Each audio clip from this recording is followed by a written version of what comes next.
Pagpasok pa lamang ng bagong taon, umabot na sa 22 ang bilang ng mga biktima ng ligaw na bala base sa tala ng Philippine National Police. Karamihan sa mga biktima ang mga bata. Kabilang na riyan ang isang sanggol na nasawi habang agaw buhay naman na ang 2 taong gulang na bata mula sa Ilocos. Kapwa sila tinamaan ng stray bullet sa ulo. May report si Emil Sumangin.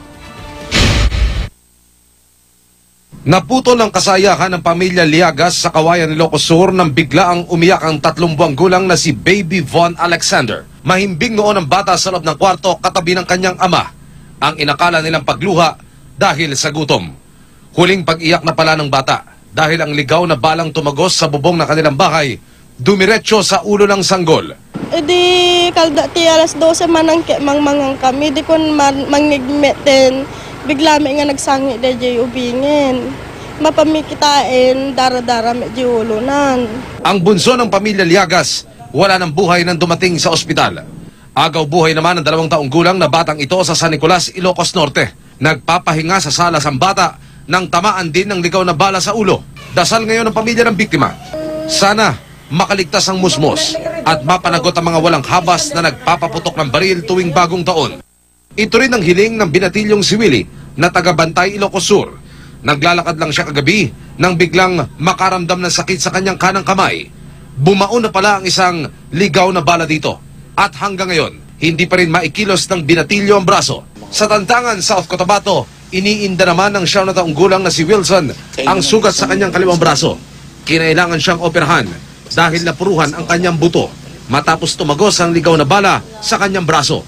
Nabutas din ang kisame ng isang bahay sa Malabon City.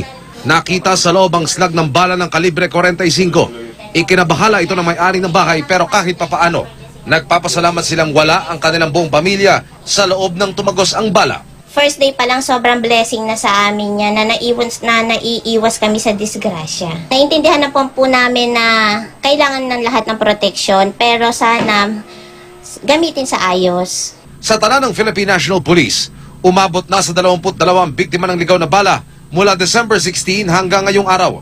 May naaresto na rin sila dahil sa pagpapaputok ng baril kabilang na ang ilang pulis. Yung isa doon kasi suspect for a stray bullet victim.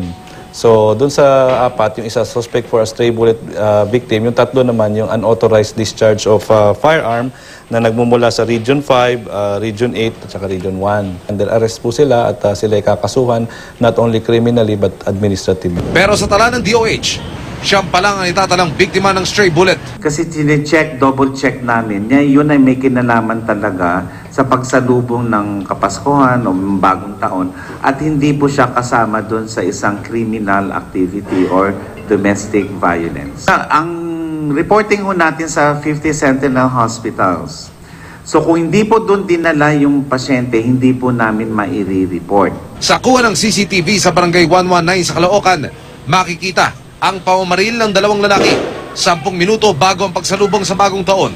Tumakas sa mga lalaki matapos magpaputok ng baril. Maya-maya pa, isang batang sugatan ng binuhat ng kanyang ama. Isa pang tricycle ang lumabas, lula ng mga sugatang kaanak ng bata. Ang pamamaril na hinihinalang nagugat sa droga at pagganti, ikinamatay ng 2 lalaki at ikinasugat ng 10 iba pa. Sa Payatas, Quezon City, binawian ng buhay ang isang tanod. Unang inakalang ligaw na balang tumama sa kanya pero sa kwento ng kasama niyang naka-duty kagabi, biglang pumuntok ang improvised shotgun na inilapag ng tanod sa isang mesa. Kung pamilya naman ang biktima tatanungin, tila sinadya raw ang nangyari. Hindi naman po aksidente yun eh. Kumbaga sa akin parang sinadya po eh. Emil Sumangil, GMA News.